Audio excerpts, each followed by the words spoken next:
ਸਤਿ ਸ਼੍ਰੀ ਅਕਾਲ। ਤੁਸੀਂ ਦੇਖ ਰਹੇ ਹੋ ਪੰਜਾਬ ਟੂਡੇ ਤੇ ਪ੍ਰੋਗਰਾਮ ਦਾ ਨਾਮ ਹੈ ਇਨਸਾਈਟਸ ਵਿਦ ਵਿਸ਼ਾਲ ਸੂਦ। ਇਸ ਪ੍ਰੋਗਰਾਮ 'ਚ ਅਸੀਂ ਚਰਚਾ ਕਰਦੇ ਹਾਂ तमाम ਉਹਨਾਂ ਮੁੱਦਿਆਂ ਦੀ ਜੋ ਜ਼ਰੂਰੀ ਨੇ ਤੇ ਜੋ ਤੁਹਾਡੀ ਜ਼ਿੰਦਗੀ ਨੂੰ ਸਿੱਧੇ ਅਸਿੱਧੇ ਤੌਰ ਤੇ ਪ੍ਰਭਾਵਿਤ ਕਰਦੇ ਨੇ। ਸਾਡੇ ਨਾਲ ਚਰਚਾ ਲਈ ਹਮੇਸ਼ਾ ਮੌਜੂਦ ਹੁੰਦੇ ਨੇ ਵਿਸ਼ਾਲ ਸੂਦ ਜੀ। Welcome sir. Thank you Aman. Sir, Punjab ਦੇ ਵਿੱਚ ਕਰਪਸ਼ਨ ਨੂੰ ਫੜਨ ਦਾ ਬਹੁਤ ਦੌਰ ਚੱਲਿਆ, ਬੜੀ ਸਪੀਡ ਦੇ ਨਾਲ ਆਮ ਆਦਮੀ ਪਾਰਟੀ ਚੱਲ ਰਹੀ ਹੈ ਤੇ ਕਾਂਗਰਸ ਦੇ ਬਹੁਤ ਲੀਡਰ ਫੜੇ ਜਾ ਰਹੇ ਹਨ ਤੇ ਕਾਂਗਰਸ ਦੇ ਲੀਡਰ ਹਮੇਸ਼ਾ ਇਹ ਕਹਿੰਦੇ ਆ ਕਿ ਪੋਲੀਟੀਕਲ ਵੈਂਡੇਟਾ ਹੈ। ਤੇ ਅੱਜ ਉਹਨਾਂ ਦੇ ਜਿਹੜੇ ਪੰਜਾਬ ਪ੍ਰਧਾਨ ਹੈ ਰਾਜਾ ਵੜਿੰਗ, ਉਹਨਾਂ ਤੇ ਵੀ ਆਰੋਪ ਲੱਗਿਆ। ਦੇਖੋ, ਥੋੜੇ ਦਿਨ ਪਹਿਲਾਂ ਰਾਜਾ ਵੜਿੰਗ ਜੀ ਕਹਿ ਰਹੇ ਸੀ ਬੜੇ ਜ਼ੋਰਾਂ ਸ਼ੋਰਾਂ ਨਾਲ ਜੀ ਇਹ ਤਾਂ ਪੋਲੀਟੀਕਲ ਵੈਂਡੇਟਾ ਹੈ ਜੀ। ਮੇ ਵੀ ਉਹਨਾਂ ਨੂੰ ਕੋਈ ਇੰਟਿਊਸ਼ਨ ਹੋਵੇ। ਤੇ ਕਾਂਗਰਸ ਸਰਕਾਰ ਸੀ ਪਿਛਲੀ, ਮੈਂ ਤੁਹਾਨੂੰ ਉਹ ਦਿਨ ਕੀ ਕਿਹਾ ਸੀ ਕਿ ਕਿਹੜੇ ਆਇਡੈਂਟੀਫਾਈ ਕਰਨ ਦੀ ਲੋੜ ਹੀ ਨਹੀਂ ਹੈ ਜੀ। ਹਰ ਕਿਸੇ ਦੀ ਬਸ ਤੁਸੀਂ ਬਾਈ ਡਿਫਾਲਟ ਫਾਈਲ ਖੋਲੋ, ਉੱਤੇ ਤੋਂ ਲੈ ਕੇ ਥੱਲੇ ਤੱਕ ਕਰਪਸ਼ਨ ਹੋਈ ਆ। ਕੋਈ ਵੀ ਸਟੇਟ ਇਸ ਤਰ੍ਹਾਂ ਲੌਸਿਸ 'ਚ ਨਹੀਂ ਜਾਂਦੀ, ਇਸ ਤਰ੍ਹਾਂ ਇੰਡਸਟਰੀ ਨਹੀਂ ਭੱਜਦੀ, ਇਸ ਤਰ੍ਹਾਂ ਚੀਜ਼ਾਂ ਲਾਅ ਐਂਡ ਆਰਡਰ ਦੀਆਂ ਖਰਾਬ ਨਹੀਂ ਹੁੰਦੀਆਂ ਜਿੰਨਾ ਤੱਕ ਹਰ ਲੈਵਲ ਦੇ ਉੱਤੇ ਕਰਪਸ਼ਨ ਨਾ ਹੋਵੇ ਜੀ। ਤੇ ਮੈਨੂੰ ਲੱਗਦਾ ਕਿ ਹੁਣ ਜੋ ਬੜੀ ਹੈਰਾਨੀ ਵਾਲੀ ਗੱਲ ਹੈ ਕਿ ਕਿਵੇਂ ਮਨਮਰਜ਼ੀਆਂ ਚੱਲ ਸਕਦੀਆਂ। ਸਰਟਨ ਪ੍ਰੋਟੋਕਾਲਸ ਹੁੰਦੇ ਫਾਈਨੈਂਸ਼ੀਅਲ ਡਿਸਿਪਲਿਨ ਦੇ। ਤੁਸੀਂ ਕਹਿੰਦੇ ਹੋ ਜੀ ਸਾਨੂੰ ਸਟੇਟ ਨੂੰ ਅੱਗੇ ਲੈ ਕੇ ਜਾਣਾ। ਬੋਡੀ ਬਿਲਡਿੰਗ ਦਾ ਕੰਮ ਤੁਸੀਂ ਸਟੇਟ ਨੂੰ, ਜਿਹੜੀ ਬੱਸਾਂ ਦੀ ਬੋਡੀ ਬਣਨੀ ਸੀ, ਮੈਂ ਜਿਮ ਵਾਲੀ ਬੋਡੀ ਦੀ ਗੱਲ ਨਹੀਂ ਕਰਦਾ ਪਿਆ। ਕਰਪਸ਼ਨ ਚਾਰजेस ਐ ਨੇ ਕਿ ਜਿਹੜੀਆਂ ਉਹਨਾਂ ਨੇ 850 ਬੱਸਾਂ ਆਪਣੇ ਛੋਟੇ ਜਿਹੇ ਕਾਲ ਦੇ ਵਿੱਚ ਖਰੀਦੀਆਂ ਜੀ, ਹੈ ਨਾ, 850 ਬੱਸਾਂ ਖਰੀਦੀਆਂ। ਫਿਰ ਉਹਨਾਂ ਦੇ ਬੋਡੀ ਵਰਕ ਦਾ ਕੰਮ ਉਹਨਾਂ ਨੇ ਮਹਿੰਗੇ ਰੇਟ ਦੇ ਉੱਤੇ ਰਾਜਸਥਾਨ ਦੀ ਕੰਪਨੀ ਨੂੰ ਦਿੱਤਾ। ਫਿਰ ਉਹਨਾਂ ਨੂੰ ਆਉਣ ਜਾਣ ਦਾ ਖਰਚਾ ਹੀ, ਡੀਜ਼ਲ ਦਾ ਹੀ ਖਰਚਾ 1 ਕਰੋੜ ਰੁਪਏ ਐਕਸਟਰਾ ਪੈ ਗਿਆ। ਉਸ ਤੋਂ ਇਲਾਵਾ ਉਹ ਮਹਿੰਗਾ ਸੀ। ਬਿਲਕੁਲ। ਹੁਣ ਉਹ ਕਹਿ ਰਹੇ ਨੇ ਜੀ, ਪਹਿਲਾ ਰਿਐਕਸ਼ਨ ਹੀ ਉਹਨਾਂ ਦਾ ਨਾ ਬੜਾ ਮੈਨੂੰ ਹੈਰਾਨ ਕਰਦਾ ਜੀ। 99% ਚੀਜ਼ਾਂ ਤੇ ਅਧਿਕਾਰੀਆਂ ਦੇ ਕਹਿਣ ਤੇ ਹੋ ਜਾਂਦੀਆਂ, ਤੁਸੀਂ ਉਹਨਾਂ ਦੀ ਵੀ ਇਨਕੁਆਇਰੀ ਕਰੋ। ਆਫਕੋਰਸ ਉਹਨਾਂ ਦੀ ਵੀ ਇਨਕੁਆਇਰੀ ਹੋਏਗੀ। ਅਧਿਕਾਰੀ ਜਿਹੜੇ ਹੁੰਦੇ ਨੇ, ਜਿਹੜਾ IAS ਅਫਸਰ ਦਾ ਕਾਡਰ ਹੁੰਦਾ ਹੈ, ਉਹ ਸਾਡੀ ਦੇਸ਼ ਦੀ ਡੈਮੋਕ੍ਰੇਸੀ ਦਾ ਸਕੈਲਟਨ ਹੁੰਦਾ ਹੈ ਜੀ, ਜਿਹਨੇ ਪੋਲੀਟੀਕਲ ਪ੍ਰੈਸ਼ਰ ਨੂੰ ਮੈਨੇਜ ਕਰਨਾ ਹੈ, ਬਾਹਰ ਦੇ ਪ੍ਰੈਸ਼ਰ ਨੂੰ।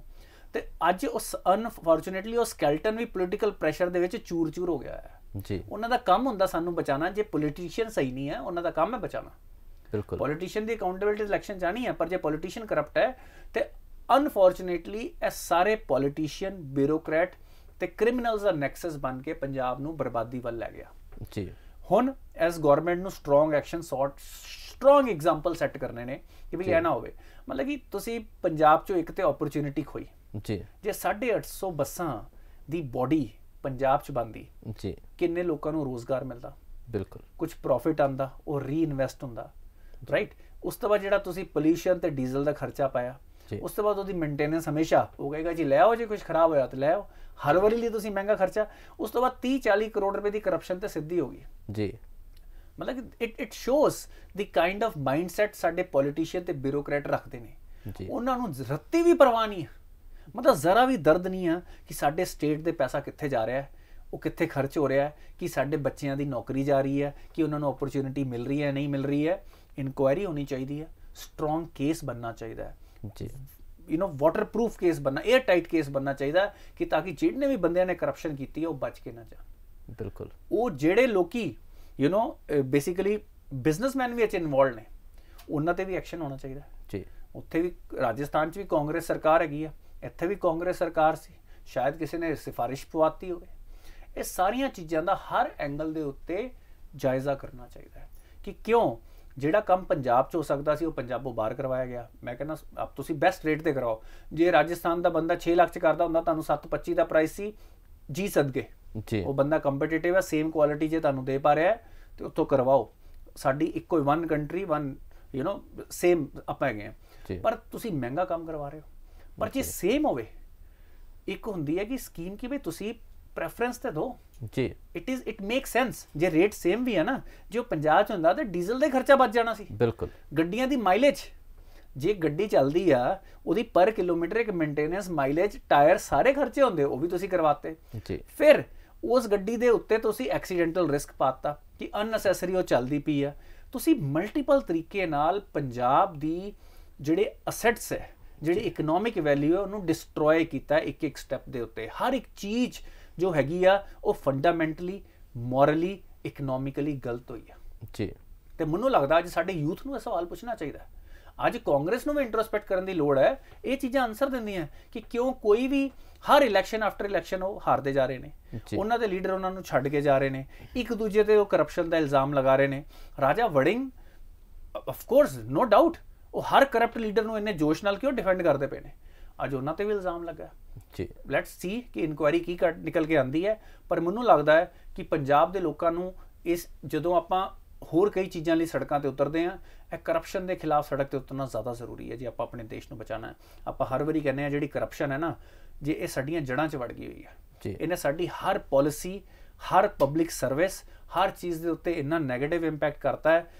It is a sad situation. ਅਸੀਂ ਆਪਣੇ ਲੋਕਾਂ ਨੂੰ, ਇਹ ਲੋਕਾਂ ਦੇ ਹੀਰੋ ਨੇ ਜੀ। ਅੱਜ ਕੱਲ੍ਹ ਦਾ ਬੱਚਾ ਕਹਿੰਦਾ ਮੈਂ ਵੀ ਨੇਤਾ ਬਣੂੰਗਾ, ਮੈਂ ਵੀ ਪੈਸੇ ਖਾਊਂਗਾ, ਮੈਂ ਪੁਲਿਸ ਵਾਲਾ ਬਣੂੰਗਾ, ਮੈਂ ਵੀ ਪੈਸੇ ਖਾਊਂਗਾ ਜੀ। ਇਹ ਤੇ ਰੋਲ ਮਾਡਲ ਬਣ ਗਏ ਨੇ।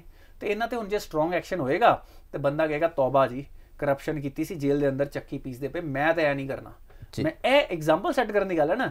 ਜੇ ਤੁਹਾਡੇ ਕਰਪਟ ਲੀਡਰ ਟੌਰ ਨਾਲ ਸਿਕਿਉਰਿਟੀ ਲੈ ਕੇ ਘੁੰਮਦੇ ਪਏ ਨੇ, ਵਿਜ਼ਾਵਿਸ ਜਿਹੜੇ ਲੋਕੀ ਕਰਪਟ ਨੇ ਉਹ ਜੇਲ੍ਹ 'ਚ ਨੇ, ਸਜ਼ਾ ਕੱਟਦੇ ਪਏ ਨੇ, ਉਹਨਾਂ ਦੇ ਸਾਰੇ ਪੈਸਿਆਂ ਦੀ ਕੁਰਕੀ ਹੋ ਗਈ ਆ, ਤੇ ਆਪੀ ਤੁਸੀਂ ਸਹੀ ਐਗਜ਼ਾਮਪਲ ਆਪਣੇ ਅਗਲੇ ਯੂਥ ਲਈ ਸੈੱਟ ਕਰ ਦੋਗੇ, ਨਹੀਂ ਤੇ ਤੁਹਾਨੂੰ ਇਹਦੇ ਰਿਜ਼ਲਟਸ ਪੇ ਕਰਨੇ ਪੈਣਗੇ। ਬਿਲਕੁਲ ਸਰ ਤੁਸੀਂ ਡਿਸਿਪਲਿਨ ਦੀ ਗੱਲ ਕੀਤੀ ਸੀ, ਤੇ ਪੰਜਾਬ ਸਰਕਾਰ ਇੱਕ ਹੋਰ ਡਿਸਿਪਲਿਨ ਲਿਆਉਣ ਦੀ ਕੋਸ਼ਿਸ਼ ਕਰ ਰਹੀ ਹੈ। ਸਰਕਾਰੀ ਟੀਚਰ ਹੈ ਜਿਹੜੇ ਉਹ ਮਿਡ ਸੈਸ਼ਨ ਬਾਹਰ ਨਹੀਂ ਜਾ ਸਕਣਗੇ, ਬਾਹਰ ਦਾ ਕੋਈ ਹੁਣ ਦੁਬਈ ਦਾ ਟੂਰ ਨਹੀਂ ਲਗਾ ਸਕਣਗੇ। ਦੇਖੋ ਇਸ਼ੂ ਸਿਰਫ ਇਹ ਨਹੀਂ ਹੈ ਜੀ, ਇਸ਼ੂ ਇਸ ਤੋਂ ਵੀ ਡੂੰਘਾ ਹੈ। ਅਨਫੋਰਚੂਨੇਟਲੀ ਪਿਛਲੇ ਕੁਝ ਟਾਈਮ ਤੋਂ ਕੀ ਹੋ ਰਿਹਾ ਹੈ, ਇਹਨੂੰ ਇੱਕ ਜਿਹੜੇ ਲੋਕਾਂ ਕੋਲ ਸਰਕਾਰੀ ਨੌਕਰੀ ਆਈ ਜੀ, ਉਹ ਫਿਰ ਵੀ ਉਹਨਾਂ 'ਚ ਇੰਨਾ ਕੁ ਸ਼ੌਕ ਸੀ ਬਾਹਰ ਜਾਣ ਦਾ, ਉਹ ਜਦੋਂ ਗਵਰਨਮੈਂਟ ਸਰਵੈਂਟ ਹੋ ਜਾਂਦੇ ਤੁਹਾਡੇ ਵੀਜ਼ਾ ਲੱਗਣ ਦੇ ਚਾਂਸ ਵੱਧ ਜਾਂਦੇ ਨੇ ਜੀ। ਤੁਹਾਨੂੰ ਜੇ ਇੱਕ ਵਾਰੀ NOC ਮਿਲ ਗਿਆ, ਤੁਹਾਨੂੰ US ਕੈਨੇਡਾ ਜਾਂ ਕੋਈ ਵੀ ਵੀਜ਼ਾ ਲੱਗਣਾ ਬਹੁਤ ਆਸਾਨ ਹੋ ਜਾਂਦਾ ਹੈ ਜੀ। ਉਹ ਫਿਰ ਕਈ ਸਾਲ ਵਾਪਸ ਹੀ ਨਹੀਂ ਆਉਂਦੇ, ਤੇ ਇੱਥੇ ਵੀ ਉਹਨਾਂ ਦੀ ਸਰਕਾਰੀ ਨੌਕਰੀ ਛੁੱਟੀ ਦੇ ਕਾਈਂਡ ਆਫ ਸਿਕਿਉਰ ਹੁੰਦੀ ਹੈ। ਬਿਲਕੁਲ ਵੇ ਚਾਹੁੰਦੇ ਨੇ। ਮੈਨੂੰ ਲੱਗਦਾ ਹੈ ਕਿ ਗਵਰਨਮੈਂਟ ਨੇ ਬਿਲਕੁਲ ਸਹੀ ਫੈਸਲਾ ਲਿੱਤਾ। ਆਪਾਂ ਹਜੇ ਦਾ ਸਿਰਫ ਇੱਕ ਪਰਸਪੈਕਟਿਵ ਵੇਖਦੇ ਪਏ ਹਾਂ ਕਿ ਬਈ ਇਹ ਬੱਚਿਆਂ ਦੇ ਪੜ੍ਹਾਈ ਦਾ ਟਾਈਮ ਹੈ, ਤੁਸੀਂ ਨਾ ਜਾਓ। ਆਫਕੋਰਸ ਜੇ ਤੁਸੀਂ ਘੁੰਮਣ ਚੱਲੇ ਹੋ, ਤੁਸੀਂ ਛੁੱਟੀਆਂ ਜਾਓ, ਛੁੱਟੀਆਂ 'ਚ ਵਾਪਸ ਆਓ ਜੀ। ਕੰਮ ਦੇ ਵੇਲੇ ਤੁਸੀਂ ਚਲੇ ਜਾਂਦੇ ਹੋ, ਛੁੱਟੀਆਂ ਦੇ ਵੇਲੇ ਤੁਸੀਂ ਤਨਖਾਹ ਲੈ ਲਈ, ਉਸ ਤੋਂ ਬਾਅਦ ਤੁਸੀਂ ਕਿਹਾ ਕਿ ਬਈ ਇੱਥੇ ਦੇ ਕੰਮ ਵੈਸੇ ਹੀ ਨਹੀਂ ਹੈ ਜੀ, ਉਸ ਤੋਂ ਬਾਅਦ ਤੁਸੀਂ ਚਲੇ ਜਾਓ। ਇਹ ਪਹਿਲਾ ਪਾਰਟ ਹੈ। ਜੇ ਤੁਸੀਂ ਟੀਚਰ ਬਣੇ ਹੋ, ਤੁਹਾਡੇ ਅੰਦਰ ਇੱਕ ਸੈਂਸ ਆਫ ਮੋਰਲ ਰਿਸਪੌਂਸਿਬਿਲਿਟੀ ਹੈ ਬੱਚਿਆਂ ਵੱਲ। ਤੁਸੀਂ ਤੁਹਾਡਾ ਉਹ ਪ੍ਰੋਫੈਸ਼ਨ ਹੈ ਜਿਹਨੇ ਸਾਰੇ ਪ੍ਰੋਫੈਸ਼ਨ ਚੇਂਜ ਕਰਨੇ, ਜਿਹਨੇ ਸਟੇਟ ਦਾ ਭਵਿੱਖ ਹੀ ਟੀਚਰਾਂ ਨੇ ਬਣਾਉਣਾ ਹੈ, ਦੇਸ਼ ਦਾ ਭਵਿੱਖ ਹੀ। ਅੱਜ ਤੱਕ ਐਜੂਕੇਸ਼ਨ ਤੋਂ ਬਿਨਾਂ ਕੋਈ ਦੇਸ਼ ਤਰੱਕੀ ਨਹੀਂ ਕਰ ਪਾਇਆ, ਇਹ ਫੈਕਟ ਹੈ। ਫਿਰ ਉਸ ਤੋਂ ਬਾਅਦ ਜਦੋਂ ਬਾਹਰ ਚਲੇ ਜਾਂਦੇ ਨੇ, ਕਈ ਸਾਲ ਬਾਹਰ ਨਹੀਂ ਆਉਂਦੇ, ਵਾਪਸ ਨਹੀਂ ਆਉਂਦੇ। ਇਸ ਤਰ੍ਹਾਂ ਕਈ ਪੰਜਾਬ ਦੇ ਸਰਕਾਰੀ ਅਫਸਰ ਜਾਂ ਇੱਕ ਸਰਟਨ ਲੈਵਲ ਤੱਕ ਦੇ ਜਿਹੜੇ ਵੀ ਗਵਰਨਮੈਂਟ ਇੰਪਲੋਈਜ਼ ਨੇ ਉਹ ਇਹ ਕਰਦੇ ਪਏ ਨੇ ਜੀ। ਸਰਕਾਰ ਨੂੰ ਲਿਸਟ ਬਣਾਉਣੀ ਚਾਹੀਦੀ ਹਰ ਡਿਪਾਰਟਮੈਂਟ ਤੋਂ, ਕਿਹੜੇ ਬਾਹਰ ਗਏ ਨੇ, ਕਈ ਸਾਲਾਂ ਤੋਂ ਨਹੀਂ ਆਏ ਜੀ। ਹੁਣ ਤੁਸੀਂ ਉਸ ਜਿਹੜੀ ਓਪਨਿੰਗ ਬਚੀ ਆ, ਕਿਉਂਕਿ ਤੁਹਾਡੇ ਹਿਸਾਬ ਨਾਲ ਤਾਂ ਇੱਕ ਬੰਦਾ ਇੰਪਲੋਈ ਹੈਗਾ ਛੁੱਟੀ ਤੇ ਆ, ਬਿਲਕੁਲ ਤੁਸੀਂ ਉਹਦੀ ਜਗ੍ਹਾ ਨਵੀਂ ਪੋਸਟਿੰਗ ਨਹੀਂ ਕਰਦੇ ਪਏ, ਬੱਚਿਆਂ ਨੂੰ ਸਾਲੋ ਸਾਲ ਪੜ੍ਹਾਈ ਨਹੀਂ ਮਿਲਦੀ ਪਈ। ਗਵਰਨਮੈਂਟ ਨੂੰ ਇੱਕ ਲਿਸਟ ਬਣਾਉਣੀ ਚਾਹੀਦੀ ਹਰ ਡਿਪਾਰਟਮੈਂਟ 'ਚੋਂ, ਕਿਹੜੇ ਲੋਕੀ ਛੁੱਟੀ ਲੈ ਕੇ ਬਾਹਰ ਗਏ ਨੇ 3 ਜਾਂ 6 ਮਹੀਨੇ ਤੋਂ ਵਾਪਸ ਨਹੀਂ ਆਏ, ਉਹਨਾਂ ਸਾਰਿਆਂ ਦੇ ਟਰਮੀਨੇਟਰ ਲੈਟਰ ਉਹਨਾਂ ਨੂੰ ਇਸ਼ੂ ਕਰ ਦੇਣੇ ਚਾਹੀਦੇ ਨੇ ਜੀ। ਉਸ ਤੋਂ ਬਾਅਦ ਉਹਦੇ ਅਗੇਂਸਟ ਨਵੀਆਂ ਭਰਤੀਆਂ ਕਰਨੀਆਂ ਚਾਹੀਦੀਆਂ। ਡਬਲ ਫਾਇਦਾ ਤੁਹਾਨੂੰ, ਜਾਂ ਤੇ ਵਾਪਸ ਆਓ ਜਾਂ ਬਾਹਰ ਰਹੋ ਜੀ। ਮੈਨੂੰ ਲੱਗਦਾ ਫੇਅਰ ਸੋਲੂਸ਼ਨ ਹੈ। ਬਿਲਕੁਲ ਠੀਕ ਹੈ ਨਾ। ਲੈਟਰ ਭੇਜ ਦਿਓ, ਨੋਟੀਫਿਕੇਸ਼ਨ ਭੇਜ ਦਿਓ ਕਿ ਤੁਸੀਂ 6 ਮਹੀਨੇ ਨਹੀਂ ਆਏ, ਸਾਡਾ ਇੱਥੇ ਕੰਮ ਰੁਕਦਾ ਪਿਆ। ਇਸੇ ਕਾਰਨ ਤੇ ਸਰਵਿਸਿਜ਼ ਡਿਲੀਵਰ ਨਹੀਂ ਹੁੰਦੀਆਂ, ਲੋਕੀ ਮਿਸਯੂਜ਼ ਕਰਦੇ ਪਏ ਨੇ। ਇੱਥੇ ਪੱਕੀ ਸਰਕਾਰੀ ਨੌਕਰੀ, ਛੁੱਟੀ ਲੈਂਦੇ ਉਹਨੇ ਪੈਨਸ਼ਨ ਲਵਾ ਲੈਣੀ ਹੈ ਜੀ, ਛੁੱਟੀਆਂ 'ਚ ਹੀ ਪੈਨਸ਼ਨ ਲੱਗ ਜਾਣੀ ਹੈ, ਛੁੱਟੀਆਂ 'ਚ ਪ੍ਰਮੋਸ਼ਨ ਵੀ ਹੋ ਜਾਣੀ ਹੈ, ਛੁੱਟੀਆਂ 'ਚ ਪ੍ਰਮੋਸ਼ਨ ਹੋ ਜਾਣੀ ਹੈ। ਆ ਜਾਣਾ ਜਦੋਂ ਇੱਥੇ ਆਏ ਉਦੋਂ ਹਾਜ਼ਰੀ ਵਾਪਸ ਲਾਤੀ, ਇੱਥੇ ਬੈਠੇ ਘੁੰਮਦੇ ਫਿਰਦੇ ਰਹੇ, ਕਿਸੇ ਨੇ ਉਹਨਾਂ ਨੂੰ ਕੰਮ ਵੀ ਨਹੀਂ ਕਹਿਣਾ। NRI ਵੀ ਬਣ ਗਏ, 3-4 ਮਹੀਨੇ ਤਨਖਾਹ ਲੈ ਕੇ ਫਿਰ ਵਾਪਸ ਚਲ ਗਏ ਜੀ। ਹੌਲੀ ਉੱਥੇ PR ਹੋ ਗਿਆ। ਬਿਲਕੁਲ ਇੱਥੇ ਰਿਜ਼ਾਈਨ ਕਰਨ ਦੀ ਲੋੜ ਹੀ ਨਹੀਂ ਹੈ। ਤੇ ਮੈਨੂੰ ਲੱਗਦਾ ਹੈ ਕਿ ਸਾਡੀ ਸਰਕਾਰ ਨੂੰ ਇੱਕ ਆਡਿਟ ਕਰਨਾ ਚਾਹੀਦਾ ਹੈ ਕਿ ਹਰ ਡਿਪਾਰਟਮੈਂਟ 'ਚੋਂ ਕਿੰਨੇ ਲੋਕੀ ਇਸ ਤਰ੍ਹਾਂ ਛੁੱਟੀ ਲੈ ਕੇ ਬਾਹਰ ਗਏ ਨੇ ਤੇ ਕਿੰਨੇ ਟਾਈਮ ਤੋਂ ਵਾਪਸ ਨਹੀਂ ਆਏ ਜੀ। ਉਹਨਾਂ ਲੋਕਾਂ ਦੇ ਉੱਤੇ ਸਟਰੋਂਗ ਐਕਸ਼ਨ ਕਰੋ ਤੇ ਆਪਣੇ ਆਪ ਵੇਖੋ ਕਿੰਨੀਆਂ ਓਪਨਿੰਗਸ ਜਨਰੇਟ ਹੋ ਜਾਣਗੀਆਂ ਜੀ। ਕਾਫੀ ਨੰਬਰਾਂ 'ਚ ਆਉਣਗੀਆਂ। ਅਮਨ ਮੈਂ ਤੁਹਾਨੂੰ ਦੱਸਦਾ ਪਿਆ। ਬਿਲਕੁਲ ਸਰ ਇਹਦੇ ਨਾਲ ਅੱਜ ਕੈਬਨਿਟ ਦੀ ਮੀਟਿੰਗ ਹੋਈ ਤੇ ਉਹਦੇ ਵਿੱਚ ਫੈਸਲਾ ਇਹ ਲਿਆ ਗਿਆ ਕਿ ਵਾਈਟ ਪੇਪਰ ਲੈ ਕੇ ਆਵਾਂਗੇ, ਪੰਜਾਬ ਦਾ ਜਿਹੜਾ ਖਰਚਾ ਹੈ ਉਹ ਕਿੱਥੇ ਹੋਇਆ, ਕੌਣ ਜ਼ਿੰਮੇਦਾਰ ਹੈ, ਉਸ ਸਭ ਦਾ ਨਾਮ ਸਾਹਮਣੇ ਆਊਗਾ। ਦੇਖੋ ਵਾਈਟ ਪੇਪਰ ਲੈ ਕੇ ਆਓ, ਬਟ ਹੁਣ ਸੋਲੂਸ਼ਨਸ ਵੀ ਪ੍ਰੈਜ਼ੈਂਟ ਕਰੋ ਜੀ। ਐਂਟੀ ਕਰਪਸ਼ਨ ਡਰਾਈਵਸ ਸਾਡੀਆਂ ਚੱਲਦੀਆਂ ਪਈਆਂ, ਵੀ ਐਪਰੀਸ਼ੀਏਟ ਇਟ ਜੀ। ਹੁਣ ਅਗਲਾ ਕੰਮ ਕੀ ਆ ਕਿ ਬਈ ਇਨਵੈਸਟਮੈਂਟ ਆਣੀ ਕਿਵੇਂ ਆ, ਨਵੀਆਂ ਓਪਰਚੁਨਿਟੀਜ਼ ਕਿੰਨੂੰ ਦੇਣੀਆਂ, ਕਿਹੜੇ ਤੁਸੀਂ ਇੱਥੇ ਸੈਕਟਰਸ ਨੂੰ ਡਿਵੈਲਪ ਕਰਨਾ ਹੈ, ਕਿਸ ਚੀਜ਼ ਲਈ ਆਪਾਂ ਬੈਟਰ ਪ੍ਰੀਪੇਅਰਡ ਹੈ। ਐਗਰੀਕਲਚਰ ਸਾਡਾ ਪ੍ਰਾਇਮਰੀ ਸੈਕਟਰ ਹੈਗਾ ਹੈ, ਉਹਨੂੰ ਕਿਵੇਂ ਸਸਟੇਨੇਬਲ ਕਰਨਾ ਹੈ ਜੀ, ਹੈਲਦੀ ਕਰਨਾ ਹੈ, ਉਹ ਪਾਣੀ ਦੀ ਯੂਸੇਜ ਨੂੰ ਰਿਲੇਟਿਵ ਕਰਨਾ ਹੈ ਤੇ ਕਿਸਾਨ ਦੀ ਇਨਕਮ ਕਿਵੇਂ ਵਧਾਣੀ ਹੈ, ਡਾਈਵਰਸਿਫਿਕੇਸ਼ਨ ਕਿਵੇਂ ਕਰਨੀ ਹੈ, ਕਿਹੜੀਆਂ ਕੰਪਨੀਆਂ ਨਾਲ ਕਿਹੜੀਆਂ ਕੰਟਰੀਜ਼ ਨਾਲ ਤੁਸੀਂ ਟਾਈ ਅਪ ਕਰਨਾ ਹੈ। ਫ੍ਰੀ ਟ੍ਰੇਡ ਐਗਰੀਮੈਂਟ ਹੋਏ ਨੇ ਜੀ, Punjabis are in the prime position to take advantage ਉਹਨਾਂ ਫ੍ਰੀ ਟ੍ਰੇਡ ਐਗਰੀਮੈਂਟਸ ਤੇ। ਉੱਤੇ ਕੰਮ ਕਰੋ, ਨਵੀਆਂ ਟੈਕਨੋਲੋਜੀ ਆ ਰਹੀਆਂ, ਡਿਫੈਂਸ ਕਲਸਟਰ ਬਣਦੇ ਪਏ ਆ, ਮੈਨੂਫੈਕਚਰਿੰਗ ਮੋਬਾਈਲਸ ਦੀ ਹੋ ਰਹੀ ਹੈ, ਚਿਪਸ ਦੀ ਹੋ ਰਹੀ ਹੈ, ਐਂਡਲੈਸ ਓਪਰਚੁਨਿਟੀਜ਼ ਨੇ ਜੀ। ਮੈਂ ਥੋੜੀ ਦੇਰ ਪਹਿਲਾਂ ਇੱਕ ਆਪਣੇ ਮਿੱਤਰ ਨਾਲ ਬੈਠਾ ਹੋਇਆ ਸੀ, ਹੀ ਇਜ਼ ਅ ਕੰਸਲਟੈਂਟ, ਉਹ ਗੁਜਰਾਤ ਦੇ ਵਿੱਚ ਮੈਨੂਫੈਕਚਰਿੰਗ ਦੇ ਕੰਸਲਟੈਂਟ ਨੇ ਜੀ। ਉਹ ਦੱਸਦੇ ਪਏ ਕਿ ਹਰ 5 ਕਿਲੋਮੀਟਰ ਤੇ ਇੰਡਸਟਰੀਅਲ ਪਾਰਕ ਆ ਰਹੇ ਨੇ, ਉੱਥੇ ਮੈਨੂਫੈਕਚਰਿੰਗ, ਫਾਰਮਾਸਿਊਟੀਕਲ, ਨਿਊਟਰਾਸਿਊਟੀਕਲ, ਅਲੱਗ-ਅਲੱਗ ਤਰ੍ਹਾਂ ਦੀ ਮੈਨੂਫੈਕਚਰਿੰਗ ਹੋ ਰਹੀ ਹੈ, ਲੋਕਾਂ ਨੂੰ ਜੌਬ ਮਿਲਦੀ ਪਈ ਹੈ, ਕੋਰੀਡੋਰ ਉੱਥੇ ਬਣੇ ਹੋਏ ਨੇ। ਤੇ ਪੰਜਾਬ ਨੂੰ ਇਹਨਾਂ ਸਾਰੀਆਂ ਚੀਜ਼ਾਂ ਤੋਂ, ਆਪਣੀ ਸਟੇਟ ਨੂੰ ਤੇ ਆਪਣੇ ਲੋਕਾਂ ਨੂੰ ਪਿੱਛੇ ਨਹੀਂ ਰੱਖਣਾ ਚਾਹੀਦਾ। ਨਵੀਂ ਤਰ੍ਹਾਂ ਦੀ ਇੰਡਸਟਰੀ, ਡਾਈਵਰਸਿਫਾਈਡ ਇੰਡਸਟਰੀ, ਭਾਵੇਂ ਸਰਵਿਸ, ਮੈਨੂਫੈਕਚਰਿੰਗ, ਐਗਰੀਕਲਚਰ ਬੇਸਡ, ਆਪਾਂ ਇੱਕ ਚੰਗੀ ਪੋਜੀਸ਼ਨ ਤੇ ਹਾਂ, ਟੈਲੈਂਟਡ ਲੋਕੀ, ਆਪਾਂ ਉਹਦਾ ਐਡਵਾਂਟੇਜ ਲਈਏ। ਅਦਰਵਾਈਜ਼ ਆਪਾਂ ਵਾਈਟ ਪੇਪਰ ਹੀ ਲਿਖਦੇ ਰਹਿ ਜਾਾਂਗੇ। ਬਿਲਕੁਲ ਆਇਡੈਂਟੀਫਾਈ ਕਰੋ, ਉਹਨਾਂ ਤੇ ਬਣਾਓ ਕੀ ਹੋਇਆ, ਕੀ ਮਿਸਮੈਨੇਜਮੈਂਟ ਹੋਈ, ਬਟ ਪ੍ਰਾਇਮਰੀ ਫੋਕਸ ਹੁਣ PR ਤੋਂ ਹਟ ਕੇ ਗਰਾਊਂਡ ਲੈਵਲ ਤੇ ਕੰਕਰੀਟ ਬਿਜ਼ਨਸ ਡਿਵੈਲਪ ਕਰਨ ਤੇ। ਪੰਜਾਬ ਦੀ ਕਨਕਲੇਵ ਹੋਵੇ, ਜਿਵੇਂ ਹੁਣੀ ਯੂਪੀ ਦੇ ਵਿੱਚ ਹੋਇਆ, ਬਹੁਤ ਇਨਵੈਸਟਮੈਂਟ ਆਈ ਆ। ਹੁਣ ਇਸ ਤਰ੍ਹਾਂ ਹੀ ਪੰਜਾਬ 'ਚ ਅਸੀਂ ਕਿਵੇਂ ਐਕਚੁਅਲ ਗਰਾਊਂਡ ਲੈਵਲ ਇਨਵੈਸਟਮੈਂਟ ਲਿਆਣੀ ਆ, ਉੱਤੇ ਸਾਨੂੰ ਫੋਕਸ ਕਰਨ ਦੀ ਲੋੜ ਹੈ। बिल्कुल, पंजाब के लोग इंतज़ार कर रहे हैं रोज़गार का तो काम का, इंडस्ट्री का। विशाल जी हमारे साथ हैं, हम चर्चा कर रहे थे पंजाब के मुद्दों पे। अब देश के मुद्दों पे अगर बात करें तो सबसे बड़ा चर्चा का विषय बना हुआ है ठाकरे। तो ठाकरे की पार्टी उसको छोड़ के अलग हो चुकी है सर। शरद पवार जी अब मिलने पहुँचे हुए हैं उन्हें, तो क्या लगता है कि क्या सोल्यूशन निकलेगा? देखो, ये जो सिचुएशन है ये हमारी देश की करंट पॉलिटिक्स की स्टेट बताती है कि हम किस दिशा में हैं। कैसे पॉलिटिकल अपॉर्चुनिस्ट फैमिलीज, अगर आप बात करो एनसीपी की, कांग्रेस की और शिवसेना की जी। लोग कहते हैं, शिवसेना के लोग कह रहे हैं जी हम तो आइडियोलॉजिकली अलग हैं इनसे। मैं कहता हूं ये तो बिल्कुल सेम है जी। आइडियोलॉजी क्या है कि अपनी फैमिली ही राज करेगी, वो चाहे ठाकरे फैमिली हो, वो चाहे पवार फैमिली हो, वो चाहे गांधी फैमिली हो जी। तो आइडियोलॉजिकली तो ये तो बिल्कुल ही एक नेचुरल अलायंस है जी। तो सरकारें तो ऐसी चलनी चाहिए कि 3 फैमिलीज मिलके आपकी स्टेट को चला रही है, मेरिट का तो इससे कुछ लेना देना नहीं है। बट अगर मैं थोड़ा सा इसको सीरियस होकर देखूं तो शिवसेना के अंदर स्प्लिट नेचुरल था। ये 2-2.5 साल भी इसलिए बच गया क्योंकि कोरोना ने इस गवर्नमेंट को एक्सटेंडेड लाइफ दी है जी। बाकी लोगों के लिए कोरोना मुसीबत बन के आया, इस अलायंस के लिए कोरोना एक लाइफलाइन बन के आया जी, जिसके अंदर कोई पॉलिटिकल एक्टिविटी और मैन्यूवरेबिलिटी हो ही नहीं पाई। बिल्कुल। अब बेसिकली उनके जो शिंदे जी हैं, जो अपोज कर रहे हैं उद्धव ठाकरे के इस डिसीजन को, वो ये कह रहे हैं कि मैं जिस आइडियोलॉजी पे सालों साल पॉलिटिक्स की और जो मैं वैल्यू अपनी जनता को देता हूं कि भाई मैं this is what I stand for, और वो उसके लिए और मैं उनको क्या जवाब दूंगा? एनसीपी के अगेंस्ट हम लड़े जी, और आज हम एनसीपी के साथ हैं। कांग्रेस की आइडियोलॉजी के अगेंस्ट हम लड़ते आए हैं, बाला साहब ठाकरे लड़ते आए हैं, शिवसेना लड़ती आई, आज हम उनके साथ हैं। सही गलत कोई भी हो, पर उन्होंने तो अपनी जनता को यही बात बोली है ना। और इसमें कोई हैरानी नहीं हुई कि आज 37 MLA कंफर्म्ड आउट ऑफ 57 उनके साथ चले गए। 14 की कंफर्मेशन उद्धव ठाकरे के साथ, उसमें 2 तो वो खुद है बाप बेटा जी, 1-2 और रिश्तेदार होंगे जी। 6 ने डिसाइड नहीं किया, आप मान के चलो कि वो भी ओपोजिशन की तरफ जाएंगे जी। तो ये एक पूरी की पूरी, जब ऐसे पॉलिटिकल क्राइसिस आते हैं, वो जो सरकारी decision making, priority, strategic decision making को एकदम एक ब्रेक लगा देते हैं जी। कोई नई पॉलिसी नहीं आती, कोई इनोवेशन नहीं आती, और पूरी स्टेट एक, वो जो कहते हैं ना कि एक काइंड ऑफ कोमाटोस सिचुएशन में पहुंच जाती है जी। कि कोई डिसीजन नहीं होगा, कोई इन्वेस्टमेंट नहीं आएगी, कोई किसी की चीजें पास नहीं होंगी, लोग अपनी कुर्सियां बचाने में लगे हुए हैं। बिल्कुल। आप महाराष्ट्र जैसी स्टेट, अगर आप उनके इस तरह से 3 हफ्ते आप खराब कर दें, सोचो कितना इकोनॉमिक लॉस है। जब गवर्नमेंट एक्शन में नहीं थी और अपॉर्चुनिटी मिस कर रही थी, कितने लोग, कितने इन्वेस्टर ऐसे होंगे जो बोलेंगे कि I am not getting the answer, मैं किसी और स्टेट में या किसी और देश में पैसा लगाऊंगा जी। तो ये है अनफॉर्चुनेट पार्ट इस तरह की अपॉर्चुनिटिस्ट पॉलिसी का, जहां पे सिर्फ कि किसको कितने पैसे बन रहे हैं, किसको किस तरह की बेनिफिशियल पोस्टिंग्स मिली हुई हैं या मिनिस्ट्रीज मिली हुई हैं, बस यही डिस्कशंस उनमें होती है। बिल्कुल। अब क्वेश्चन ये है कि शरद पवार और उद्धव ठाकरे ये बोल रहे हैं कि हम इसको अपनी मेजॉरिटी प्रूव करेंगे, ये उनका हक बनता है जी। अब इसका फैसला असेंबली में होगा, they have to prove their majority, और क्या गवर्नमेंट चेंज होगी कि नहीं होगी, ये टाइम बताएगा जी। सर, ज़किया जाफरी का एक प्ली था वो रद्द कर दिया गया, मोदी जी को क्लीन चिट दे दी गई है। देखो ये जो इस तरह के प्लीज दिए जाते हैं, जब एसआईटी और जो कांग्रेस की बनाई हुई एसआईटी ने जब क्लीन चिट दे दी हुई है, तब तो वो प्रधानमंत्री नहीं थे ना जी। उसके बाद इस तरह की प्लीज देना, आप देश के दुश्मनों को एक अपॉर्चुनिटी देते हो हमें बदनाम करने की जी। वो तो ये बड़े आराम से बोलेंगे जी। इनके प्राइम मिनिस्टर के ऊपर तो अभी भी सुप्रीम कोर्ट में याचिका दर्ज है कि ये एंटी मिनॉरिटी है जी, उसमें मेरिट कोई नहीं है, पर अब सुप्रीम कोर्ट में ने अच्छा किया कि बोल दिया कि ये डिसमिस की जाती है और इसमें कोई मेरिट नहीं है, क्योंकि देश के प्रधानमंत्री का नाम इस तरह की चीजों के साथ जोड़ना, आप देश का निरादर कर रहे हो जी। तो इसलिए इसका क्विकली डिसमिस होना और इस तरह की चीजें दोबारा ना एंटरटेन की जाएं, ये बहुत जरूरी पार्ट है जी।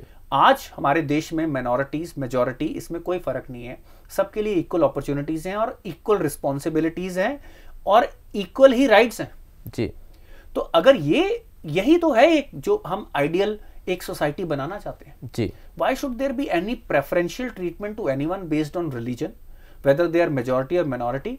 आप मेरिटोक्रेसी बेस्ड, ऑफ कोर्स हमने अपलिफ्टमेंट करनी है, सर्टेन पॉलिसी उस डायरेक्शन में होनी चाहिए, पर वो भी एक बड़े नाप तोल के करने की जरूरत है जी। तो ये याचिका का खारिज करना और आगे से ना एंटरटेनमेंट हो ऐसी चीजें, वरना आप देखो यूएस में लॉ मेकर बोलेंगे ये याचिका चल रही है, वो तो यही चीजें बोलेंगे कि आप भी निकालो, तो इससे देश का नाम खराब होता है और जो अनइन्फॉर्म्ड लोग होते हैं फॉरेन कंट्रीज के, वो गलत ओपिनियन बना सकते हैं जी। तो देश की एक जो इमेज है उसको प्रोटेक्ट करने के लिए इन सब चीजों को बहुत ही स्ट्रांगली डिस्करेज करने की जरूरत है जी।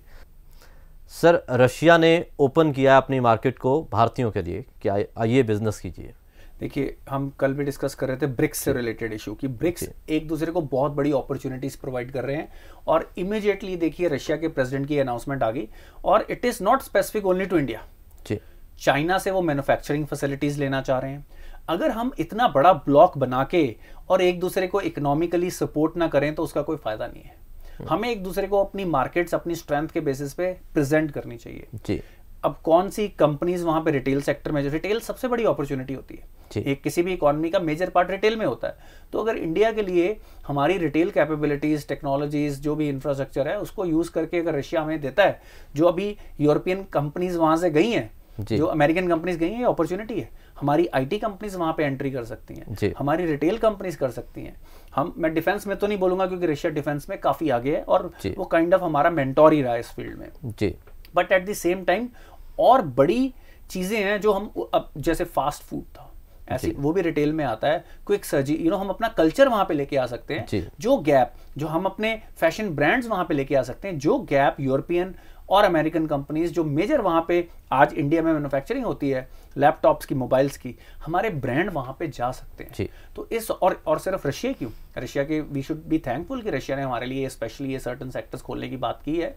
हमें बाकी एरियाज ब्राजील के साथ स्ट्रॉन्ग रिलेशन बनाना चाहिए, राइट? वहां पे हम क्यों नहीं internet, lease line, 5G technology, ये सारी चीजें क्यों नहीं दे सकते?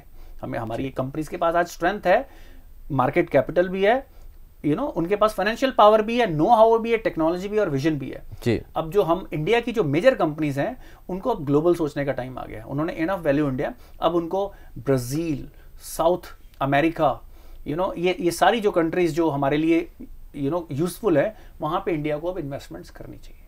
और मैं एक और बात ऐड करना चाहूंगा, एंटरप्रेन्योर्स को एक दूसरे के देशों के हमें एडिशनल अपॉर्चुनिटीज देनी चाहिए कि प्रेफरेंशियल ट्रीटमेंट, कि एक स्पेशल एंटरप्रेन्योर वीजा अगर ब्रिक्स कंट्रीज एक दूसरे के लिए ट्राई करें कि छोटे छोटे एंटरप्रेन्योर्स भी यहाँ पे जाके अपने सेटअप करें, तो मेरे को लगता है इससे बहुत ज्यादा एक आप एक्सपोनेंशियल ग्रोथ अपने एंटरप्रेन्योर्स को, इकोनॉमी को दे सकते हो। सर, रशिया की बात हो गई है, यूक्रेन की भी बात कर लेते हैं। EU की मेंबरशिप मिल गई है यूक्रेन को, और इसका क्या फ़र्क पड़ने वाला है उस पर? देखो, इसका वही फ़र्क पड़ने वाला है कि आपके घर में आग लगी हुई है और आप बैठ के आपने डिसाइड कर लिया कि अगली बार मेरा ड्राइंग रूम नीले रंग का होगा। जी। आग पे उसका जितना असर होना है ना उस चॉइस का, उतना ही असर इस EU मेंबरशिप का होगा। जी। आपकी इकोनॉमी में EU का मतलब है कि आप you are integrated with them to a certain level, right? आपके लोग वहां पे ट्रेवल, पर पहले तो आप इस वॉर के ऊपर फोकस करो। पहले तो इश्यू तो है नेटो मेंबरशिप। जी। आप बोलो जी नेटो मेंबरशिप नहीं लेंगे, शायद एक कॉम्प्रोमाइज का पहला स्टेप हो। जी। आज 4 महीने हो गए लड़ाई को एग्जैक्टली, बिल्कुल, शायद एक कॉम्प्रोमाइज का पहला स्टेप हो कि यूक्रेन को ये बोला जाए, रशिया बोले कि ठीक है आप यूरोपियन यूनियन की मेंबरशिप ले लीजिए जिसका कोई इंपैक्ट ही नहीं है, नेटो मेंबरशिप आप छोड़ दीजिए जी। मेरे को लगता है ये शायद एक स्टेप हो फ्यूचर पीस की तरफ, मैं इसको ऐसे देखना चाहूंगा। But otherwise at this situation Ukraine की प्रॉब्लम उनकी ईयू मेंबरशिप नहीं है जी। उनकी प्रॉब्लम है कि वहां पे बम गिर रहे हैं, मिसाइलें गिर रही हैं और वो कुछ नहीं कर पा रहे हैं जी। किसी भी नेटो कंट्री ने उनकी जरा से भी हेल्प नहीं की है आग में घी डालने के अलावा। उन्होंने उनको हथियार दिए हैं और कुछ नहीं दिया जी। और वो वॉर को प्रोलोंग करने में अपने लोगों को जो उनकी तकलीफें लंबा करने का ही काम किया है, उसको इमीडिएटली खत्म करने का किसी ने भी किया। और अनफॉर्चुनेटली सबसे बड़ा जिम्मेदार इसके लिए उनके प्रेसिडेंट जेलेंस्की हैं जी। और वेस्टर्न मीडिया उनको हीरो दिखा रहा है। एक बेवकूफ को, मूर्ख को जब आप हीरो दिखाओगे तो देश के साथ यही होगा जी।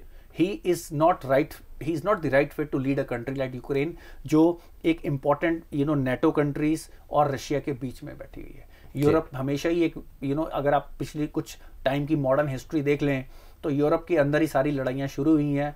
ग्लोबली जो भी चैलेंजेस और क्राइसिस आए हैं, यूरोप उसका हमेशा से सोर्स रहा है जी।